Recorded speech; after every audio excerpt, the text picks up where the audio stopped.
Welcome to today's video.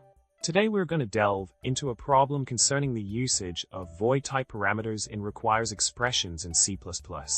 The issue at hand raises the question of whether an invalid parameter type in a requires expression should result in just yielding false, or should it lead to a hard compilation error.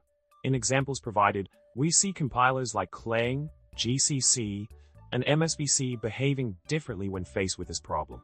While Clang might accept the code, GCC and MSVC present errors that seem to conflict with each other.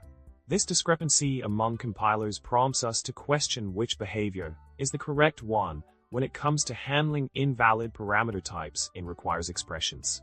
Asterisk solution. Asterisk.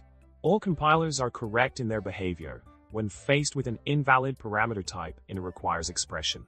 This results in the requires expression being considered ill-formed and triggers the rule that makes the program ill-formed with no diagnostic required.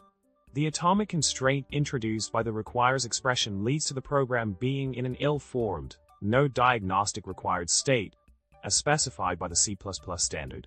In conclusion, the current behavior of compilers when dealing with void-type parameters in requires expressions aligns with the C++ standard, leading to an ill-formed program state without diagnostics.